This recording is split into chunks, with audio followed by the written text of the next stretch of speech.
My name is John Weeks. I'm an architect, and I'm the founding principal of Dull Olson Weeks Architects, with offices in Portland and Seattle. And our work is predominantly here in the Northwest, but stretches from New York City to the Far East. I went to Hamblin until 5th grade. In 6th grade, I was at Adams, and then Sacagawea, and then Ferris High School, where I graduated in 1974. You never know at the time, but I think in retrospect, I was very well served. I learned a tremendous amount of things that have, to this day, I am still using in my work and in my private life and in social experiences. The experience I had here in Spokane, and particularly the friends I made and the things I learned in school have been invaluable. In 6th grade, I was at Adams, and Mr. Brown. And Mr. Brown, I recall, was a young teacher. I don't know if that's true or not. I just recall him as a young teacher. And he had this amazing ability to understand what our individual interests were, every student in the class. And while he had a responsibility to teach us all the subjects he was responsible for teaching us, he would do it by getting us interested in those subjects through the things that we were interested in. So I was a tinkerer, and I like to put things together and tear them apart, and I like to build things and put tape on the floor. And so even in math or something like that, he would say, go out in the hall and build something out there that might be part of this math problem. And so I learned by doing, and that's where I really started to turn on to the idea that learning can be fun. Up to that point, I'm not sure I knew that, but Mr. Brown made that happen for me. And I can remember in high school, Mr. Finley, he was our homeroom teacher, and Mr. Finley taught biology. And I never had him as a teacher other than homeroom. But he always cared about us, and he was always asking what we were doing, how we were doing, do we have any interests, and is there something he could help us with? He would open his classroom on Saturdays, and he would say, just come on down, and if you have an interest, and even if it's in English or reading, just come on down to the classroom and set up, and let's have some fun. And so we got to do things in his classroom that we weren't doing in school. We got to do experiments and try things out and explore and look at things from different sides that we weren't able to in the classroom environment. And he kind of turned me on to the idea that searching and discovery and looking at things from different sides in different ways was important. And he always encouraged us to see things through different lenses. And junior English was Mr. Feiner. And Mr. Feiner, he should have been a college professor. He might very well have been at some point in his career. He was teaching us how to write. And of course, I'm a junior and I'm in high school and I've got it all figured out. And I learned I didn't have anything figured out. And Mr. Feiner was relentless about doing it right. And he would pound on us. He would not pound on us, but he would inspire us every day that good is not good enough. And he would show how something I may have written could be done better, and I would come back the next day and he would show me how it could be done even better and better and better. And he showed me that excellence matters, and that good is not good enough, and that you always can do better no matter what you're doing. And then maybe my senior year was Mrs. DeRue, and Spokane Public Schools had been going through a series of funding cuts. I guess that's something that's been going on forever, even today. But we didn't have debate and speech or any of those programs at that time. And in my senior year, it was funded enough to have a coach and a teacher. And I had friends who were interested in debate. I wasn't necessarily so, but they needed a teammate. So I said, sure, I'll sign up for the class. And we formed a debate team, and we were the varsity debate team. And we were terrible. We hadn't debated in the 3 previous years, and we hit the city circuit and the state circuit, and it was awful. But Mrs. DeRue kept pushing us, and she kept saying, next time you'll be better, next time you'll be a little bit better, next time you'll be a little bit better. And sure enough, at the end of our senior year, when all city championships came around, we were pretty good. We placed second in all city. The first place team went on to nationals, and I think they won. But it was Mrs. DeRue who just showed us that you just keep trying. Don't give up. Keep trying. Keep trying. And those 4, if I think about it, those 4 had an amazing impact on me. I certainly was not the smartest kid in the school, though I had friends who were 4-point and valedictorian and went off to Harvard and Yale and Stanford, and I was I was not a varsity athlete, though I had friends, and I still have friends, who were the captain of the football team and the track team. And I was a musician. I played French horn and baritone, but I was never first chair because the guy to my left who was first chair was good enough to be in the McDonald's All-American Band. And I wasn't in government, student government. I was just an average student. But I was surrounded by friends and teachers who, that was good. You know, just keep trying, just keep doing better. And I remember my senior year, the principal approached me and said, you know, we have a World's Fair coming, Expo 74, and he said they want to form an environmental use task force and they're looking for some representatives from Ferris. Would you be interested in going down and doing that? And I said, sure, I'll see what that's about. And me and 3 other colleagues from school went and had a meeting and learned that the fair had a real interest in creating sort of a group, organize the kids of Spokane to do something on behalf of the fair or the representative of the fair. And the fair's theme was the environment. And all those high schools were represented, and I don't know how it happened, but somehow I got elected chairman of this group. And we decided that 2 weeks before the fair, we would organize the kids of Spokane to have an all-city litter pickup. And so the Boy Scouts and the Girl Scouts and Campfire Girls at the time, all the athletic teams in the city at the high school level and at the middle school levels, the leadership teams in the schools, you know, government kids, everybody turned out and scoured the city for a Saturday with those little white bags that you still see on the freeway in Washington State as you're driving from here to Seattle and back.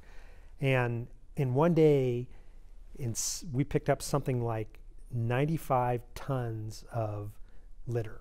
And there was 4 or 5 drop-off points, and I can remember going to see some of these, and they were, the mound was 20 feet tall and a block and a half long, and I think it took Spokane Sanitation 2 weeks just to take that stuff away and get it recycled.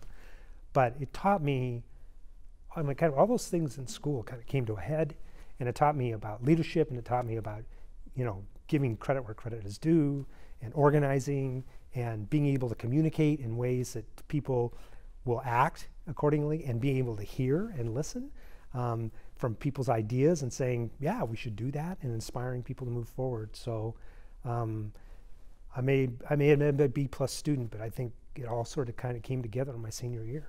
I went to Washington State University. I think somewhere in my senior year I started getting interested in architecture. My parents will tell you it was earlier than that. Washington State had a very good architecture program, and I decided that, well, I would go down there and see if I could do it. The program was very well and is very well respected in the United States, and you really don't get into architecture school until the end of your sophomore year. So I went down, and in my freshman year, there were 600 of us that were in the pre-architecture program, and we were vying for 40 slots. And so it was pretty intense.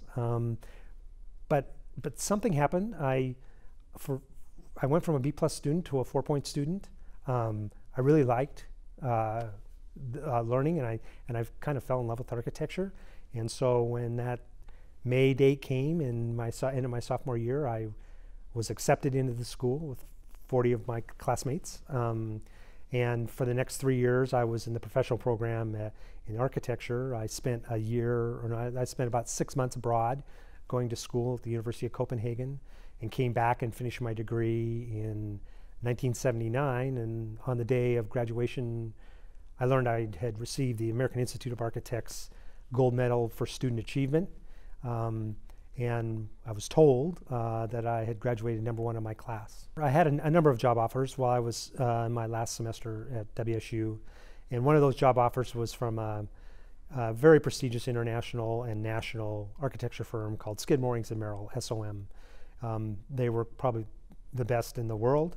They could very well be that today too. And they offered me an opportunity to go to any of their offices that they had here in the United States or in Europe. And I wanted to go to Portland. And the reason I wanted to go to Portland was because that office was doing work in the Far East, and I'd had a chance to go to school in Europe, and that was a wonderful experience. And I didn't know anything about the Far East. It was at a time that not many of us in the United States knew much about China and didn't know much about Singapore or Korea or even Japan. And so that gave me an opportunity to learn something about those countries, because the work that we were doing there was high-rise tower work, and that gave me a chance to interface with the people on the ground there. At some point, I decided that it might be fun to have my own practice, and I had 2 partners, and we formed a practice in 1986, 87, in the back of a brick warehouse, because that's all we could afford. And since that time, the firm has grown exponentially every year. We have a very significant practice in educational architecture and design, so that's anything from pre-K to university work. We're well known across the United States. Our work is seen as sort of at the very leading edge of educational design. I have a chance to go all over the world now and work on projects, helping other countries and other firms do what our American schoolhouse will look like in the coming decades, or develop what that will look like in the coming decades. I have keynoted the British Council of School Environment's International Summit, and I've had a chance to testify or lecture up on Capitol Hill in Washington, and I've had congressmen and senators ask me to head up and be part of task force on the design and redesign of our American school across the country to create a vision of what that might be going forward. There's a pent-up demand and need across the country, and I've been fortunate enough through the work we've done to kind of be at the front of that. We've probably won every award you can win multiple times. A recent project I did for New York Public Schools was identified as one of the top 50 innovations by Time Magazine in 2010. So it's been a very interesting ride, and we're not done. I'm not done. I'm very interested in this whole thing, and I've had some wonderful and great opportunities to meet and be with the sharpest people on the planet. So I think the coming decades are going to be extraordinary. We will get out of this economic mess the country is currently in, and the recession that we've all lived through for the last 4 years. And when that happens, there's going to be enormous opportunity. And who will benefit the most from that will be our students that are in school today, at the university level, at the high school, and the middle school, and the elementary level. And so I would say to them, one, I know math, science, history, and English sometimes seems like a bore. Take as many of those courses as you can, and as long as you can, because you will use those skills and things you learned there every day of your life as long as you live. They're very important. I would also encourage you to follow or discover your passion. So if you can, and if your school provides it, participate in those things that are of interest to you. And sometimes it might not work out and go on to the next thing, but dabble and find out what really is important to you, because you will learn things there that you will carry with you for the rest of your life. And in particular skills, I would suggest you learn to work in teams and communicate. If you can work in teams and communicate, you will be very well served in the coming decades. There are very few jobs where you are a solo practitioner anymore. You are always having to be with people. And those skills are immensely important. I would also say to you, if you can, be agile. And what I mean by that is that I'm pretty certain that the year 2020 is not going to look like the year 2012, and the year 2030 is not going to look like the year 2020. And that's called change. And the one thing we know is going to happen in the kind of decades ahead is change. And those that can navigate that and be part of that and embrace it are going to be very successful. And those that are front edge of that and lead the way on that, those will be our leaders. And so those are really important skills I think you could have as a student and learn. And I would also point out it's not always easy, and you will fall on your face and you will fail.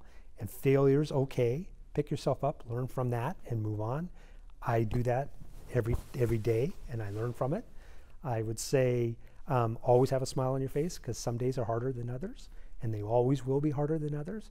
But when you come through it, you will be a better person for it.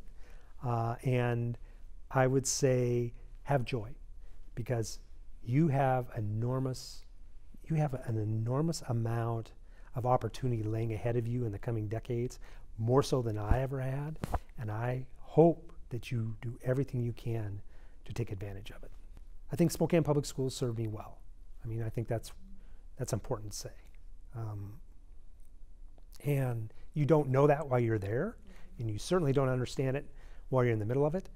But years later, the things that I learned, the teachers I came across and had an opportunity to be in their classroom, the friends that I have made, and I still have, even today, are things that have been very, very important to me, and I thank Spokane for that.